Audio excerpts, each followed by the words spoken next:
कृपया शांति बना लीजिए। मुझे मालूम है आप बहुत दूर से आए हैं और बहुत उत्साहित हैं। आपके इस उत्साह को देखकर आदरणीय उप मुख्यमंत्री जी भी उतने ही उत्साहित हैं। कृपया अपने अपने जगह पे बैठ जाइए और हम कार्यक्रम को आगे बढ़ाते हैं।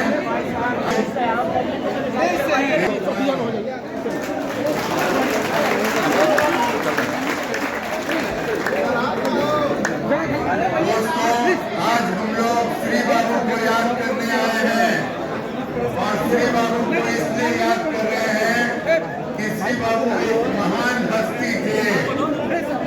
उनके महानता प्रेस को छोड़ दीजिए। आयाम थे, वो विकास पुरुष थे, वो सामाजिक न्याय के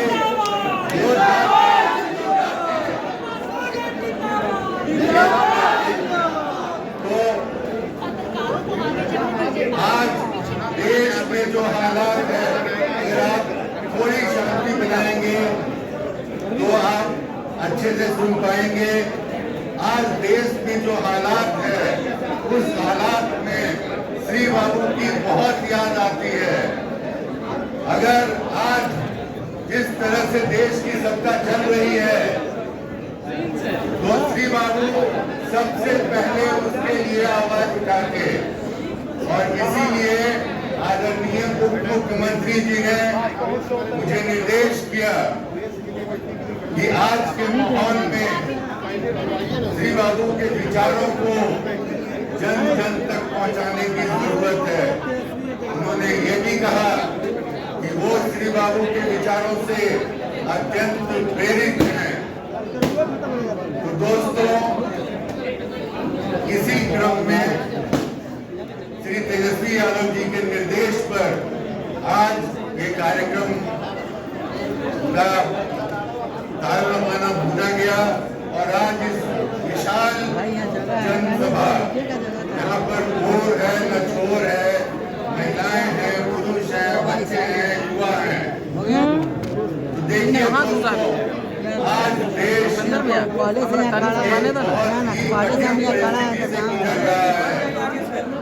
आज इस देश की मौजूदा केंद्रीय सरकार इस देश के ताने बाने को तोड़ रही है। हमारी गंगा जमुनी संस्कृति पर आघात हो रहा है। हमारी भारत की आत्मा जो सहिष्णु है, जिसमें प्यार है, उस आत्मा को तोड़ा जा रहा है, कुचला जा रहा है, भाई भाई को लड़ाया जा रहा है, दोस्त दोस्त को लड़ाया जा रहा है। जब ये केंद्र की सरकार नफरत का बाजार फैला रही है, तो हमारे युवा नेता मोहब्बत की दुकान लेकर आए हैं और इसीलिए आप सब लोग आए हैं क्योंकि आप सबकी मोहब्बत पे विश्वास करते हैं।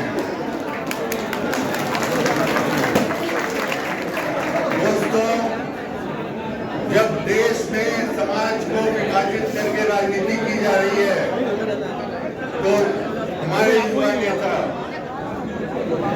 उसके सामने चट्टान की तरह खड़े हैं और यही तेजस्वी यादव जी ने A to Z का नारा दिया और आज आप सब लोग इस मंच पर उपस्थित हैं। इसका मतलब है कि आप सब उनके A to Z नारे पर विश्वास करते हैं कि नहीं करते हैं?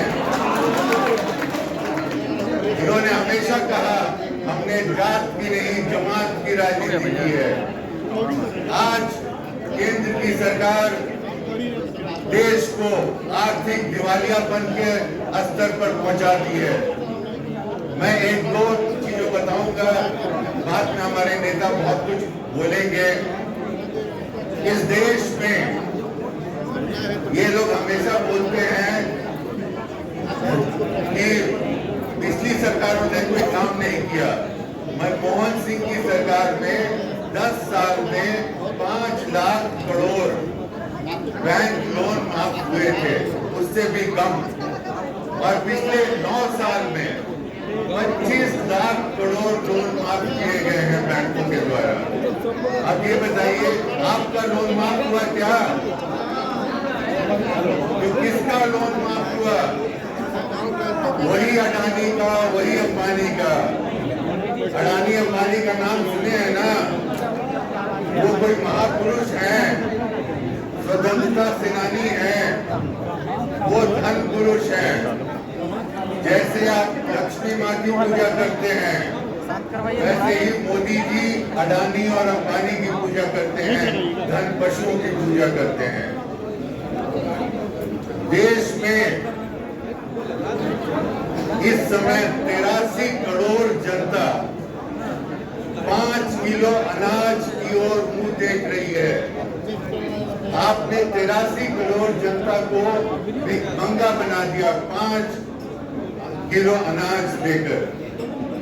आज किसानों को, कई किसानों को साल में 6,000 रुपए मिलते हैं। 6,000 रुपए मतलब 500 रुपए महीना। एक दिहाड़ी का मजदूर भी एक दिन में 500 से ज्यादा कमाता है। और दोस्तों, किसान किसी से लेता नहीं है।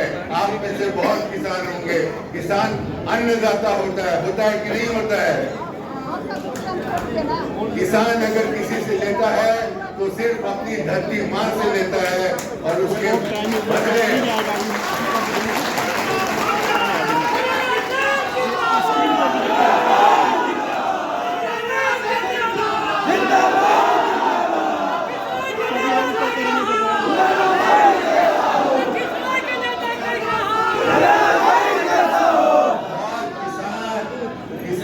अन्नदाता है, वो धरती माँ से लेता है और सभी को खिलाता है।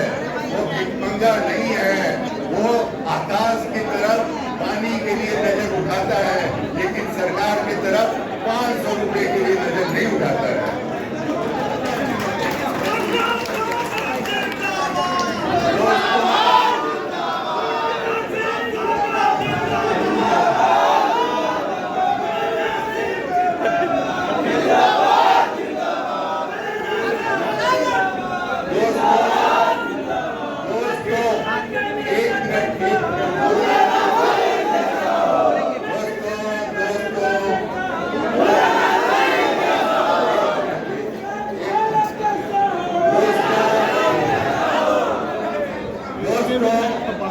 आजादी के 65 साल में इस देश का कर्ज था।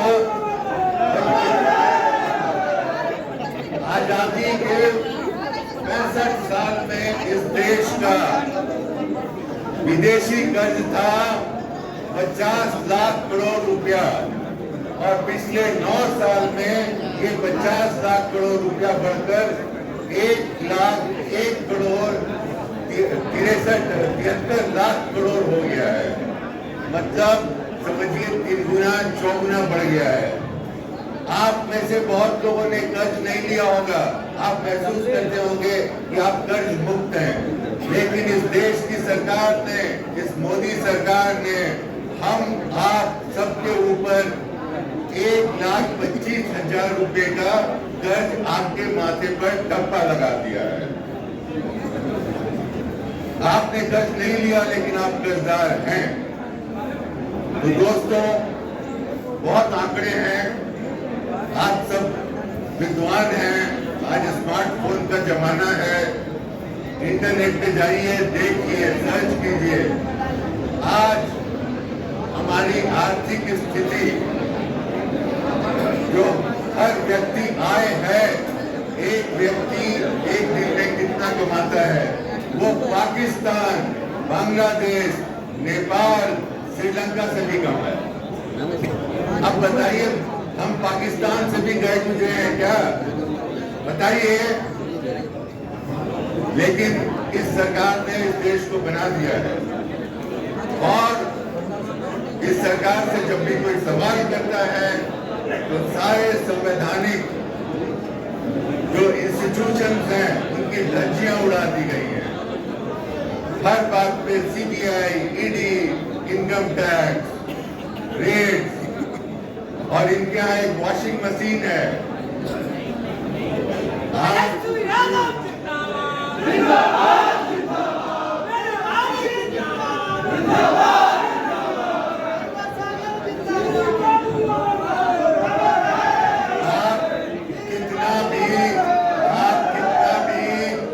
कितना भी गलत काम कर लीजिए, आप बीजेपी ज्वाइन कर लीजिए।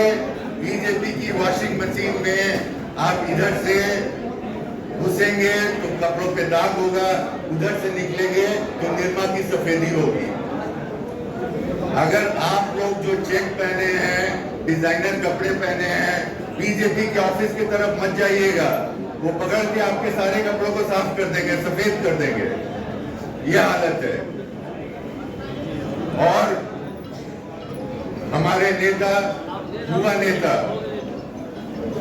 ये इस दमन के खिलाफ लड़ रहे हैं। जब बाबा साहब भीमराव अम्बेडकर के संविधान पर खतरा है, जब जयप्रकाश नारायण के नारों पर खतरा है, जब श्री बाबू के विचारों पर खतरा है, ये नेता लड़ रहे हैं।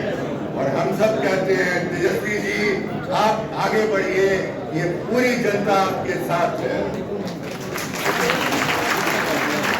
जैसे जैसे उनके दमन बढ़ेंगे,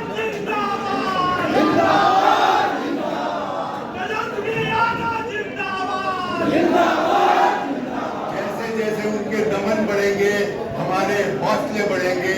उनके जेलों में हमारे हौसलों के सामने उनकी जेलें छोटी पड़ जाएंगी, उनकी जेलों में जगह नहीं होगी। हम लड़ने को तैयार हैं। और अंत में इस माहौल को देखते हुए दिनकर जी की एक कविता है, सेनानी करो प्रयाण अभय, हावी इतिहास तुम्हारा है, ये नखत अमा के बुझते हैं, सारा आकाश तुम्हारा है। मित्रों, आकाश को ऊंची कर लीजिए। और एक अंतिम उद्घोष के साथ मैं समाप्त करूंगा। इसी पटना की भूमि में, गांधी मैदान में 1974 में जयप्रकाश नारायण जी ने, लोकनायक ने नारा दिया था, सिंहासन खाली करो कि जनता आती है। ये भी दिनकर जी का था।